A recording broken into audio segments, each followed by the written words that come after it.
के ईवीएम घोटाले पर संसद के भीतर भी आवाज उठाई गई, लेकिन नतीजा कुछ नहीं। नतीजा ये कि चुनाव आयोग वही रटा रटाया बयान देता रहा कि ईवीएम सुरक्षित है, ईवीएम में छेड़छाड़ हो नहीं सकती।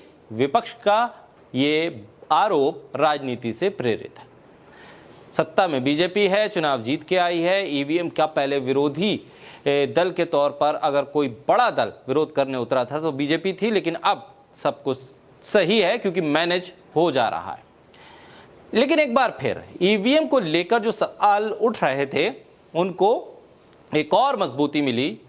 उस ईवीएम विरोध को एक और हवा ने चिंगारी दे दी। दरअसल महाराष्ट्र के बीड के एक पुलिस अधिकारी रंजीत कासले ने जो आरोप लगाए वो आरोप इतने गंभीर हैं कि अगर गंभीरता से इसकी जांच की जाए तो असली गुनहगार सामने आ सकता है। लेकिन चुनाव आयोग है कि बयान देकर सोशल मीडिया पर अपनी खाना पूर्ति कर रहा है। दरअसल रंजीत कासले ने आरोप लगाया कि उन्हें स्ट्रांग रूम से ईवीएम हटाने के बारे में चुप रहने के लिए 10 लाख रुपए की पेशकश की गई। अब उन्हें सस्पेंड कर दिया गया है। रंजीत कासले को सस्पेंड कर दिया गया है, लेकिन जो उन्होंने बात कही 10 लाख रुपए की पेशकश की बात और सीधे नाम लिया उन्होंने। लेकिन चुनाव आयोग कह रहा है कि भाई कुछ नहीं हुआ है। दरअसल चुनाव आयोग से अब सवाल पूछे जा रहे हैं। बीड के परली स्ट्रांग रूम में तैनात पुलिस अधिकारी रंजीत कासले ने यह आरोप लगाए हैं कि ईवीएम को अवैध रूप से हटाया गया था और इस मामले में उनसे कहा गया था कि चुप रहो। और उन्होंने एक नेता मुंडे, धनंजय मुंडे के करीबी वाल्मीकि कराट से ने उन्हें 10 लाख रुपए दिए थे इस बारे में चुप रहने के लिए। ये उन्होंने ऑन कैमरा आकर तमाम आरोप लगाए। इन आरोपों पर चुनाव आयोग ने चुप्पी साधी, खारिज कर दिया इन आरोपों को। ट्विटर पर आकर आरोपों का जवाब दिया। आरोप में उन्होंने कहा कि एक निलंबित अधिकारी की तरफ से आरोप लगाए गए, तो इसका मतलब चुनाव आयोग किसी भी निलंबित अधिकारी की तरफ से लगाए गए आरोपों को सच नहीं मानती है। बिना जांच के उसे झूठा करार दे दिया।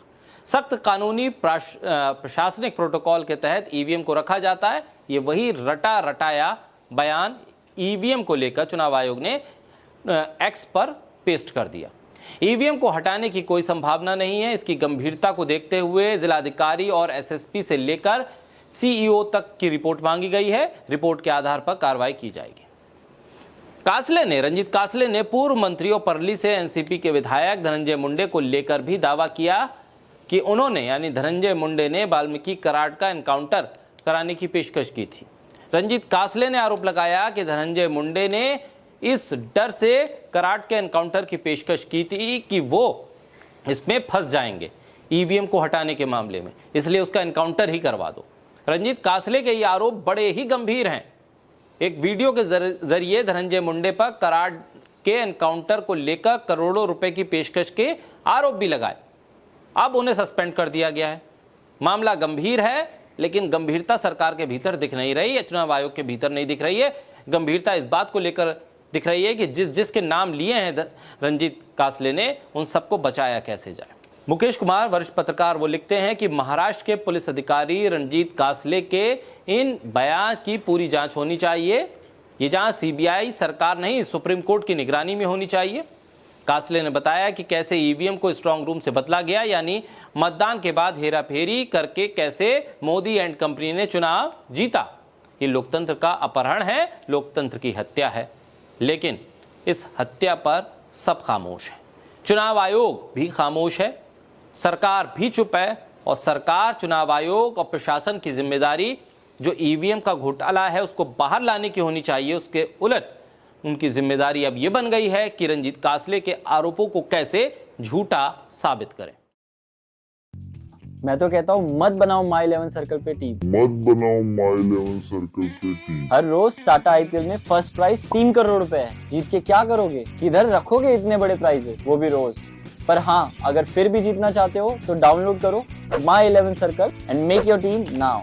आजा मेरे सर्कल में आजा। इस